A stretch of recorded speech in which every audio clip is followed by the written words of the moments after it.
बच्चों, अशोक का शस्त्र त्याग इस एकांकी में फिर से एक बार आपका स्वागत है।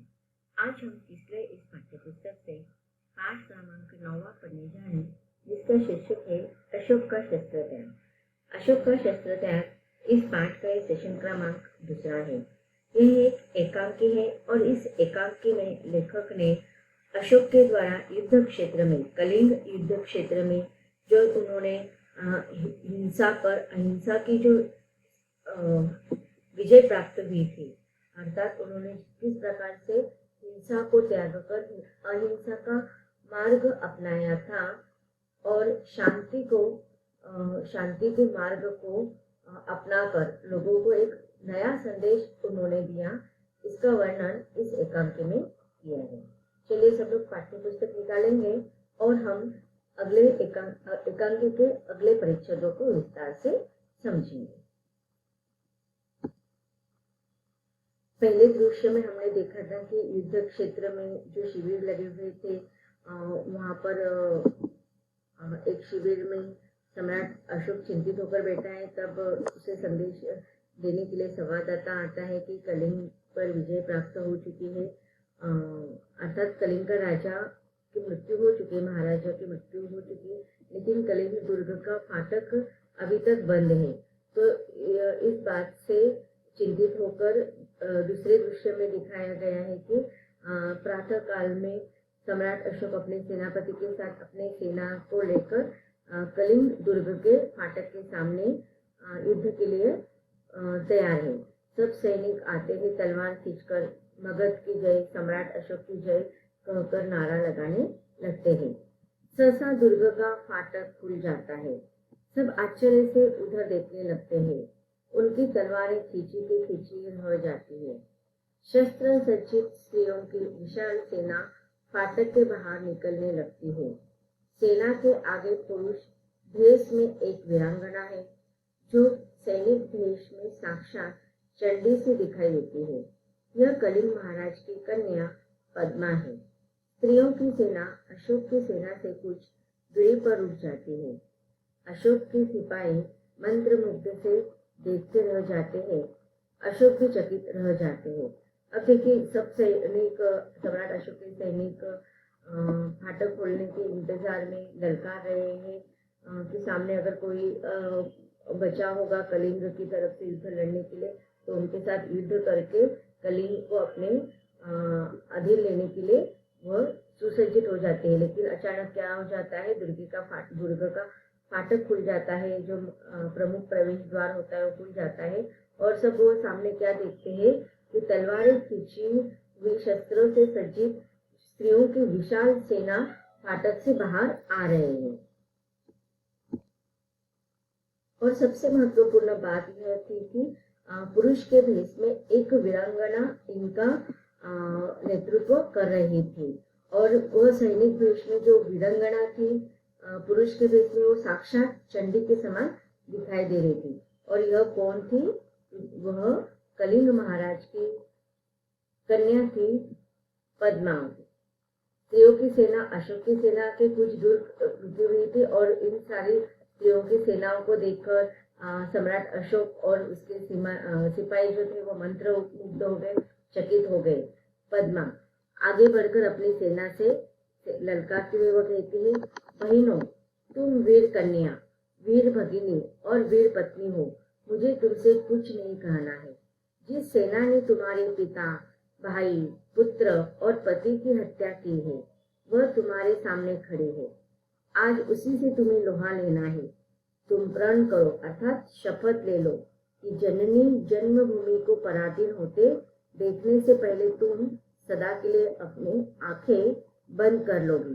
देखिए, कलिंग महाराज की राजकुमारी कन्या पद्मा अपने स्त्रियों की सेनाओं को ललकारते हुए कहती है कि अब देखिए, वो वीरांगना अपने वीर सैनिक स्त्रियों को कहती है कि तुम कौन हो? वीर कन्या हो, तुम वीर भगिनी हो, तुम वीर पत्नी हो और वीर कन्याओं के पिताओं की मृत्यु सम्राट अशोक के कारण हुई थी। वीर भगिनी हो तथा उनके भाइयों की मृत्यु भी इस सम्राट अशोक के द्वारा ही की गई थी तथा पत्नी, वीर पत्नी अर्थात उनके पति की हत्या भी किसने की थी? तो सम्राट अशोक और उसके सैन्य ने किया था। तो इसलिए वह कहती है कि आज तुम्हारे सामने जो सेना खड़ी है वह तुम्हारे भाई, तुम्हारे पुत्र, तुम्हारे पति, तुम्हारे पिता के हत्यारे हैं और आज तुम्हें उनसे युद्ध करना है और तुम शपथ लो कि अपनी जन्मभूमि अर्थात कलिंग की स्वतंत्रता के लिए तुम भले ही अपने जान को न्यौछावर कर देंगे, तो भी आप अपने जान को न्यौछावर कर देंगे, लेकिन हमारी मातृभूमि जन्मभूमि को पराधीन होने नहीं देंगे। इतने में सम्राट अशोक कहते हैं, स्वतः यह कौन है? क्या साक्षात दुर्गा कलिंग की रक्षा करने के लिए युद्धभूमि में उतर आई है? शिव सैनिक भी सभी स्त्रियां हैं। क्या स्त्रियों से युद्ध भी करना होगा? क्या अशोक को स्त्रियों का भी वध करना होगा? ना, मैं स्त्री वध नहीं करूंगा। मुझे विजय नहीं चाहिए। मैं यह पाप नहीं करूंगा। मैं शस्त्र नहीं चलाऊंगा। प्रकट सैनिकों, स्त्रियों पर हाथ न उठाना। आगे बढ़कर, तुम कौन हो देवी? अब देखिए, जब पद्मा को देखकर, उस वीरांगना को देखकर और उसके स्त्री सैनिकों को देखकर अशोक सम्राट सोचते कि अब मुझे क्या स्त्रियों के साथ युद्ध करना पड़ेगा? नहीं, यह बिल्कुल भी नहीं होगा। वह अपने शस्त्र नीचे रख देता है और कहता है कि नहीं, ये पाप मैं नहीं करूंगा, मैं शस्त्र नहीं चलाऊंगा। और वो अपने सैनिकों को भी आदेश देता है कि कोई भी स्त्रियों पर हाथ नहीं उठाएंगे, युद्ध नहीं करेंगे। और वह पद्मा से पूछते हैं कि वह विनती करते हुए पूछते हैं कि तुम कौन हो देवी? इतने में पद्मा कहती है कि मैं कलिंग महाराज की कन्या हूँ। मैं हत्यारे अशोक की सेना से लड़ने आई हूँ। जब तक मैं हूँ, मेरी ये वीरांगनाएं हैं। कलिंग के भीतर कोई पैर नहीं रख सकता। कहाँ है अशोक? कहाँ है मेरे पिता का हत्यारा? मैं उससे द्वंद्व युद्ध करना चाहती हूँ। अब देखिए, भले ही कलिंग के महाराज की मृत्यु हो गई थी, लेकिन कलिंग के महाराज की कन्या पद्मा अशोक सम्राट से और उसके सेना से लड़ने के लिए सुसज्जित हो गई थी और इसीलिए वो अपने वीरांगनाओं के साथ सम्राट अशोक, जो उसके पिता के हत्यारे थे, उनके साथ द्वंद्व युद्ध करना चाहते थे। अशोक तो मैं ही हूँ। अशोक तो मैं ही हूँ राजकुमारी। दोषी मैं ही हूँ, परंतु तुम स्त्री हो। तुम्हारी सेना भी स्त्रियों की है। मैं स्त्रियों पर शस्त्र नहीं चलाऊंगा। अब देखिए, यहाँ पर वो मान्य करता है कि पद्मा के पिता का हत्यारा वे है, इसलिए वो दोषी है। लेकिन वह कहता है कि भले ही मैं दोषी हूँ, लेकिन मैं तुम्हारे साथ बिल्कुल युद्ध नहीं करूंगा, क्योंकि मैं स्त्रियों पर शस्त्र नहीं चला सकता। पद्मा, क्यों महाराज? अशोक, शास्त्र की आज्ञा है राजकुमारी। पद्मा, और शास्त्र की आज्ञा है कि तुम निरापराधियों की हत्या करो।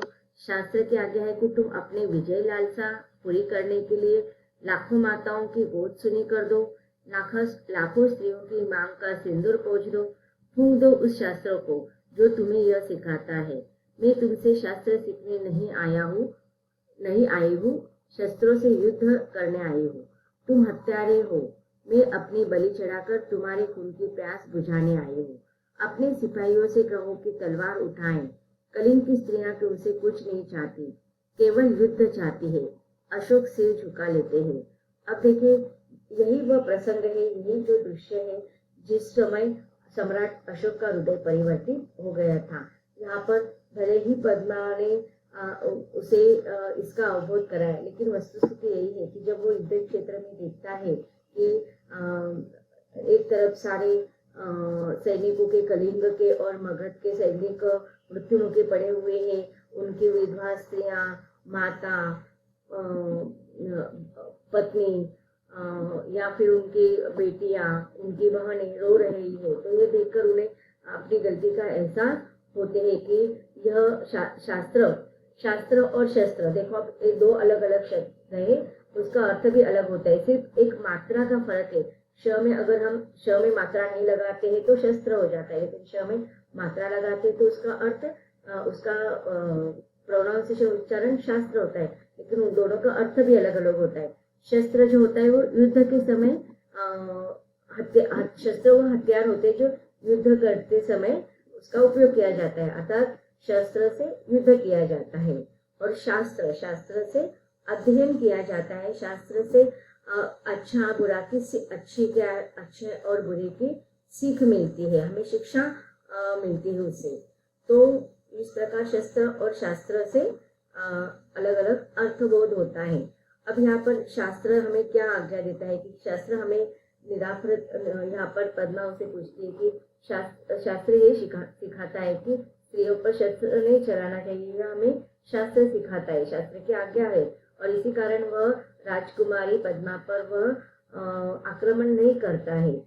और इस पर पद्मा बोलती है कि क्या शास्त्र यही सिखाता है कि निरपराधियों की हत्या कर दी जाए, या अपने विजय की लालसा को पूरा करने के लिए या अपने विजय को प्राप्त करने के लिए लाखों माताओं से उनके पुत्र छीन लिए जाए, लाखों स्त्रियों से उनको विधवा बना दिया जाए। तो यही शास्त्र, अगर शास्त्र की सीख यही है तो मुझे शास्त्र नहीं सीखना है, बल्कि मुझे तुमसे युद्ध करना है।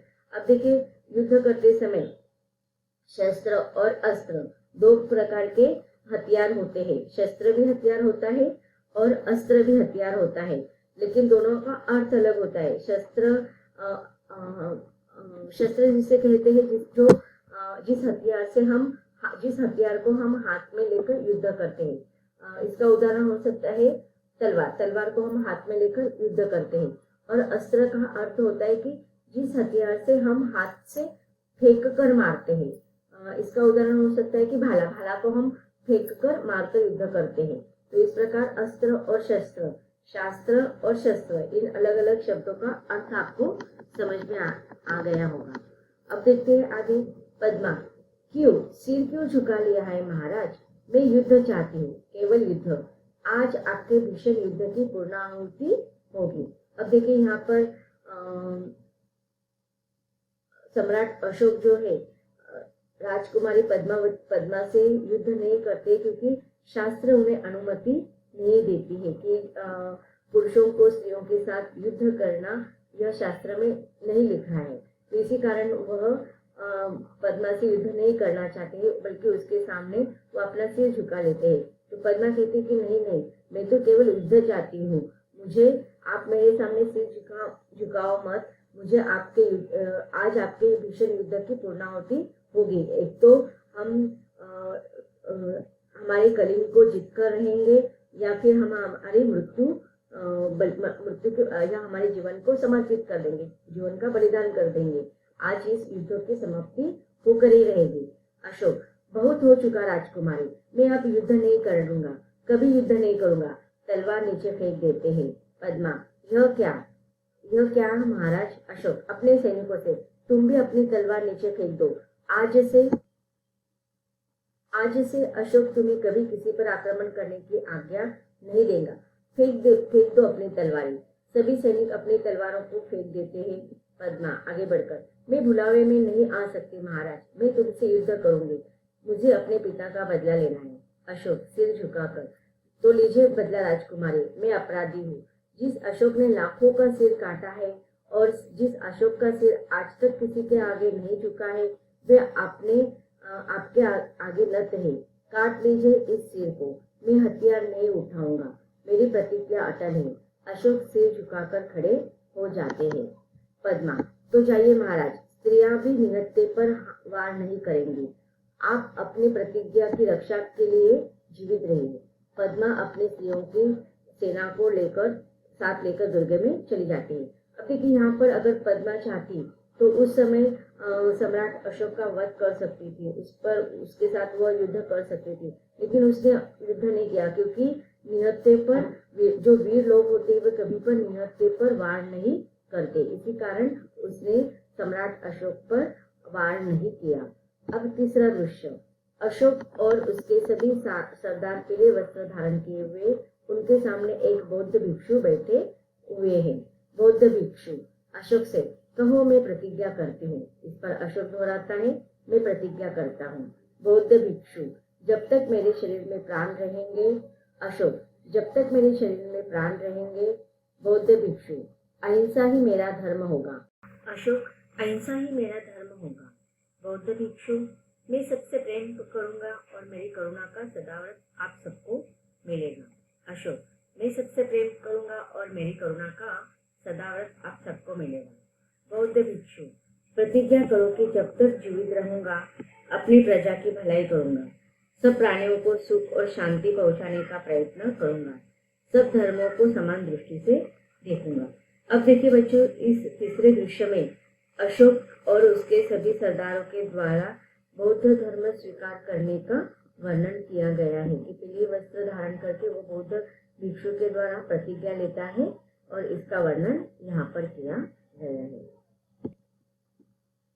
अशोक, मैं प्रतिज्ञा करता हूँ कि मैं शक्ति भर आपकी आज्ञा का पालन करूंगा।